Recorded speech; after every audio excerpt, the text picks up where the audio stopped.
It's November 7th, 2012. My young, high school freshman self just got home late from band practice when I get a text from a friend. Dude, you've gotta check this out, it reads. Attached to it is a link to a trailer that is just released. This, as many of you could likely tell, was the Red trailer.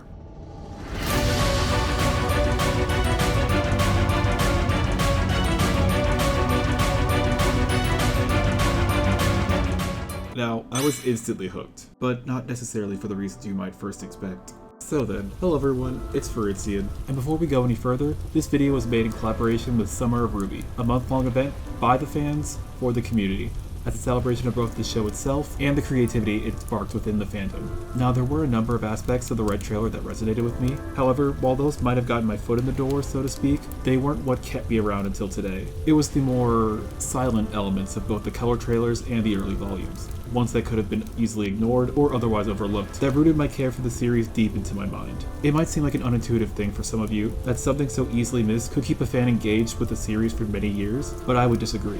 The inclusion of such understated elements in the show represented RWBY at its best in terms of storytelling. They're effective tools for delivering exposition in a way that rewards the audience for closely paying attention to what is happening on screen, while also creating fertile ground for fans to create and debate theories about the show, all without breaking the guiding principle of show don't tell. In this video, I'll go over some of the examples throughout the series that illustrate what this means in practice. Before we get into the examples proper, as it'll be key to keep in mind going forward, I'd like to take a minute to make an important distinction.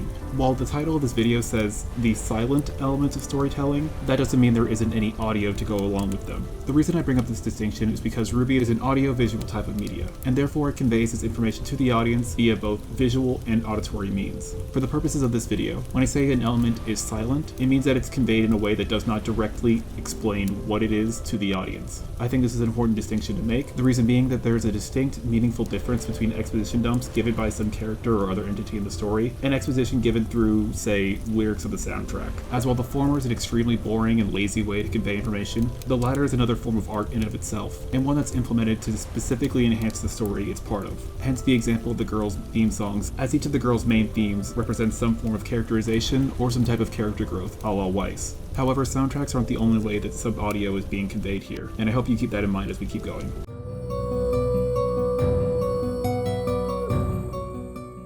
So to continue where I left off in the cold open, and being a fitting first example for SMMR of RWBY, let's return to the Red trailer. Now this trailer, like any other, has two primary functions to perform. The first, naturally, is to grab hold of people's interest and encourage them to watch the show proper, which it aims to do through its second function of providing them a general sense of what the show will be like. First impressions matter after all, and like I argued in my analysis of Volume 8, those pressures as described apply doubly so for the beginning of a trailer. It's the first impression of the first impression, so to speak. So how does the Red trailer begin? Before any of Monty's beautiful animations and fight choreography, the display of Crescent Rose's multiple forms, or the charmingly jank animations of the Beowulfs, we see RWBY standing before a headstone. Its front face is revealed to us as RWBY leaves, and is perfectly synced with Casey Lee singing "Red like roses fills my dreams and brings me to the place you rest." Engraved in the stone is the epitaph, "Summer Rose, thus kindly I scatter," along with the rose symbol that SMMR and later RWBY adopted as her emblem. Despite my media literacy skills being less refined compared to now,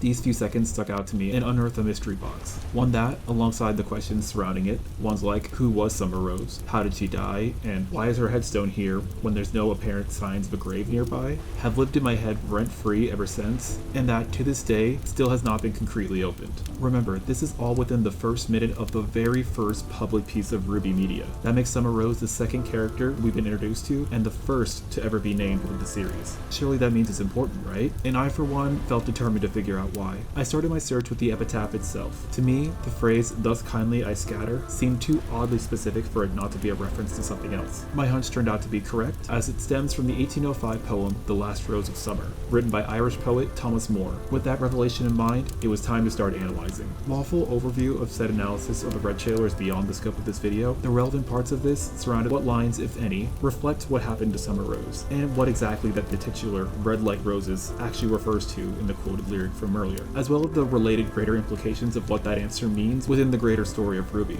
I recount this anecdote to y'all as an example of the power such elements in a story has in building an audience when properly utilized, and ideally, contextualized later on. By the time that the series proper had begun during the following year, I had already watched and rewatched the Red and other color trailers trailers dozens or even hundreds of times over, combing through every frame as I tried to conduct an entire puzzle using just a handful of pieces RWBY had left for us. And I doubt I'm the only one in the fandom who had this kind of reaction. Every revelation made was a new piece to be slotted in, and every connection uncovered enabled us to better infer where those pieces should be in the completed puzzle. All of this, decades of emotional investment, investigating third-party media, and stewing on every little detail provided us, all birthed from a single gravestone and a single song lyric. Over time, RT would give us the answers to some of the questions I posed earlier. Red Like Roses is straightforwardly confirmed to be Summer's Blood in Red Like Roses Part 2, which, along with the rest of the song, clearly establishes how much the loss of her mother impacted RWBY as a child. And although the exact details of Summer's death still hasn't been revealed, context from later volumes serves to lay the groundwork on which theory crafting surrounding the meaning of The Last Rose of Summer can be done. Speaking of theory crafting, I think it's time to move on to the next example I wanted to look at.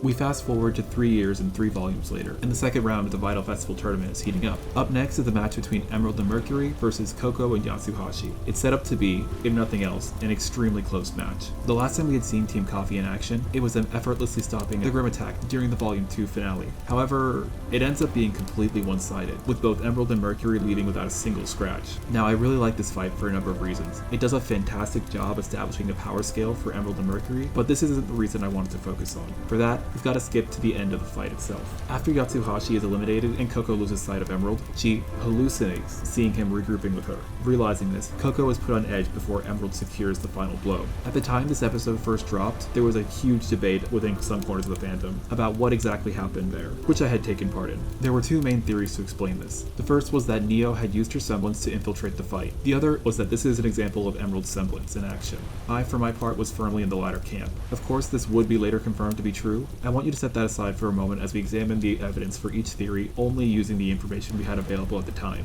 The evidence pointing towards it being Neo were as follows. Firstly, we had already seen Neo's semblance in action and knew it had the ability to create lifelike illusionary constructs. We also knew that Neo was present in some capacity as she was prominently displayed during the snippet of Team Seaman. As far as I knew, there wasn't really an official name for that team. Lastly, the cliffhanger of the previous episode explicitly stated that Cinder was rigging the tournament in their favor. The conclusion being that Neo snuck into the ring and used her semblance to distract Coco and allow Emerald to get the final blow. I was certainly skeptical of this conclusion for a few reasons. For one, even to this day, it's unclear whether or not Neo's overactive imagination can create illusions that are only visible to a single person, and all confirmed usages of it in the show, as well as in Roman Holiday, would indicate that she can't. This would be a major concern if it was Neo who was trying to rig the fight for them, as it would then imply that any illusion Neo would create would also be visible to anyone else watching it, thus exposing their entire scheme to the world. As well, from both a technical and character level, it would seem odd for Cinder to change their matchup to people that Emerald and Mercury would need Neo's intervention to defeat. It kinda would undermine the effectiveness of that power scaling demonstration that I praised this fight for earlier. The evidence in favor of it being Emerald's semblance was much more abstract. The most straightforward argument being that this is Emerald's fight, and we had yet to see what her semblance was at the time. It therefore makes sense for this fight that establishes her and Mercury's abilities to show us her semblance, and for that semblance to be illusionary in nature. It's not like it's impossible for 2 characters to have illusion-like semblances after all. Likewise, this being Emerald's semblance would negate the criticism of the Neo theory of Emerald's semblance being observed by others if it could only be observed by a few people at once. However, that argument could be rebuffed as Mercury's semblance isn't demonstrated either. Obviously, that's due to the later revelation that it was stolen from him. It could also legitimately be the case, like the conclusion that the characters would come to later on, that this was actually just Coco hallucinated for whatever reason.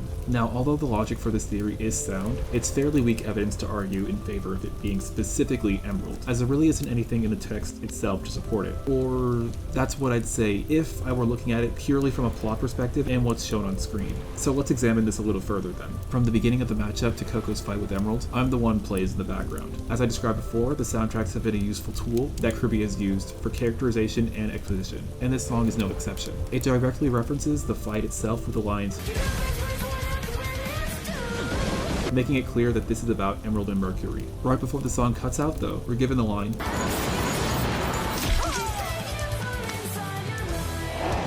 Considering we already knew Emerald as a prolific pickpocket, that line certainly is referencing her, and by extension, the phrase defeat you from inside your mind would therefore imply that Emerald using an illusion like semblance to defeat Coco. That being said, the phrase could have other meanings. Perhaps Emerald is just such a skilled fighter that she's able to predict Coco's moves in a read them like a book sort of way. So once again we find ourselves without a definitive link from what Coco saw to Emerald herself. Or do we? Take a look at the fight again and see if you notice anything.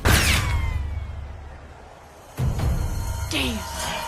The eagle-eyed, or eagle-eared, I suppose, among you, or those who have already seen the later volumes, notice a distinct sound effect play as Coco loses sight of Emerald. Here it is again. Damn. See, sound design has served an important role in the series, especially in the earlier volumes. Sound effects played are unique and identifiable to weapons, effects, and critically, are often used as audio cues for semblances as well. When I first watched this fight, I remember noticing how that whooshing sound played right as Emerald disappeared and before the Yatsuhashi illusion appeared. That right there was the smoking gun proof I needed. Not only did the timing line up, it's noticeably different to that of Neo's. Damn.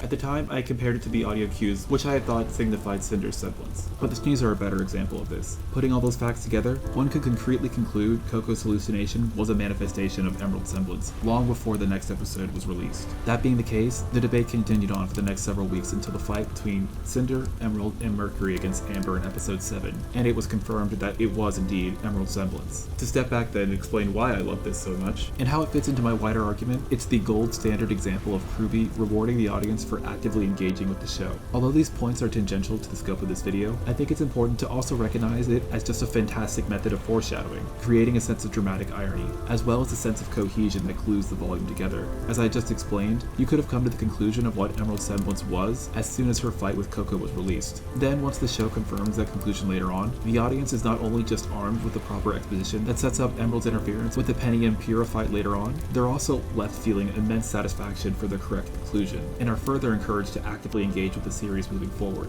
To their credit, RWBY has done a great job in seeding this type of foreshadowing in later volumes, the greatest example of which, in my opinion, was a twist reveal of Raven being the Spring Maiden in Volume 5. As far as I've seen, it fooled literally everyone, myself included. Yet, going back, one could easily pick up on several details that imply it was her all along. Lastly, to wrap this section up, and to return to the puzzle analogy from earlier, this method of subtle storytelling is like RWBY strategically handing out pieces for a particular section of that puzzle. Individually, their place within the greater whole is indeterminate. However, by closely examining the images on each piece as a collective, one is able to both figure out where each piece should be relative to the others, as well as infer what the final image should look like. But does this type of silent storytelling always require a concrete answer? Now, before we get to our final example, I originally recorded a section going over a counter example of how the opposite case, just telling the audience information, was counterproductive in giving exposition to the audience. I had to cut the section for time as part of the Summer of RWBY guidelines. However, if you want to see the full version of this video, be sure to check out my channel. And with that, let's continue. So what's the problem? So, to demonstrate that this isn't only something RWBY had done in earlier volumes, we jump forward to Volume 8, a volume that I famously have no issues with. To set the scene, Yang, John, and Ren have been arrested by Winter and the Aesops after trying and failing to rescue Oscar from the Hound, and are currently en route to Ironwood to be used as leverage against RWBY and the others. On the way, Ironwood contacts them to relay new orders to Winter to bomb Monstro while Oscar is still inside. Winter relents, but John and the others try to convince her to let them rescue Oscar first. At the same time, Ren is going through his own personal crisis of inadequacy, whilst pushing his friends away. In the midst of all that, this happens.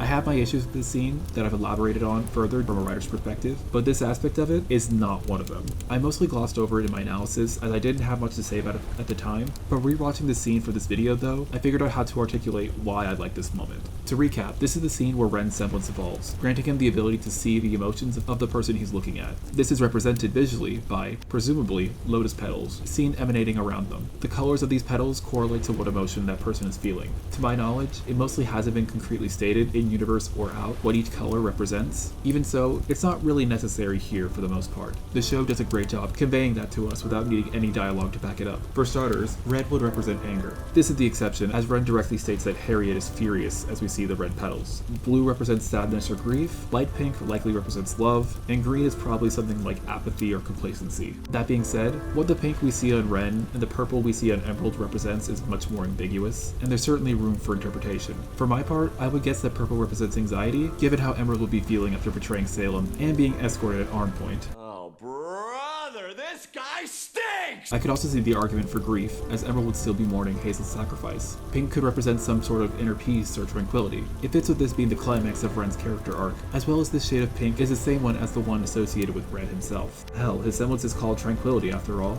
You could then easily extrapolate from that how Ren is reconnected with himself on a psychological level. Though someone with a greater understanding of color theory than I, however, might have a more grounded interpretation for what those colors mean. If you have any other idea for what they could be, let me know in the comments. I couldn't think of a good way to naturally transition to this next section, but I wanted to highlight it before moving on nonetheless, since it was the crux of my praise and from a writer's perspective. So here it is. As Yang, John, and Ren are dropped off, Ren takes one last look at Winter before leaving. In a brief moment, we see red, blue, and green petals emanating off of her, all while she presents this outwardly stoic demeanor. This is such a fantastic utilization of Ren's involved semblance for that kind of silent storytelling that we've been talking about. At a literal glance, this scene effortlessly conveys everything we need to know about Winter in that moment. Her mind is a complex, swirling vortex of conflicting emotions, yet she still keeps them to herself out of deference to her role as an officer in the Atlas military. This is also reflective of her arc over the course of this volume. Like the rest of the Aesops, Winter's loyalty to RWBY has been faulting. However, be it out of subservience to her station, lack of trust in her subordinates, knowing firsthand the real danger she'd be in for opposing RWBY, some combination of the three, or none of them at all, Winter keeps those feelings to herself. It speaks highly of Winter's ability to remain calm under pressure. Clearly conveying this kind of mental state can be very difficult, especially in a way that feels natural. It's not like Winter would elect to tell us how she's feeling in that moment after all, and that's why I love this solution so much. Still, there's another layer to this character moment that ties in neatly to my previous point, and the overarching reason why I find this type of silent storytelling so intriguing. It all comes down to one question. What are the triggers for each of these emotions? I lightly alluded to that just a second ago when discussing the potential emotions purple and pink represent. The true answer is both extremely simple, yet in my opinion still extremely profound. The triggers are whatever you think they are. That's the beauty of this type of silent storytelling. Unlike the examples of Summer Rose's Grave and Emerald Semblance like I described prior, the true triggers for these emotions are left intentionally ambiguous for the audience to speculate over. If we accept green represents apathy or something similar, it could reflect Winter's complacency to her place as Ironwood's right-hand woman. Blue could reflect her grief for having to carry out the bombing of Monstra, while knowing Oscar, as well as Yang, John, and Ren could be inside. Red could represent her rising anger towards Ironwood for his increasingly authoritarian actions. Not only is this type of subtlety great at keeping audiences engaged, it's fertile ground for fan theories and headcanons. It's also effective on a technical level by not insulting the audience's intelligence. In many instances, you want to lead your audience 90% of the way to the information you want to convey. That way you allow them to go that last 10% themselves, in whatever way makes sense to them, while minimizing the possibility that they miss the point entirely. On that point though, there is a distinction here that I should make note of. I, like many other of the show's critics, have complained about the show's broader tendency of making the audience write the show for them. Superficially, this sounds exactly like the type of thing I'm praising the show for now, and I do acknowledge that the line between them can be blurry. However, the difference, at least for me, comes down to how crucial the information omitted from these gaps is to the baseline understanding of the story. What specific event or events triggered the emotions we see Winter display, or what specifically purple means for Emerald, are for the most part inconsequential to the plot of Volume 8, so those being left up to interpretation is completely fine. However, what happened to Maria and Pietro after Penny falls from Amity is something that's important to concretely have answers to, even if just to confirm that they died.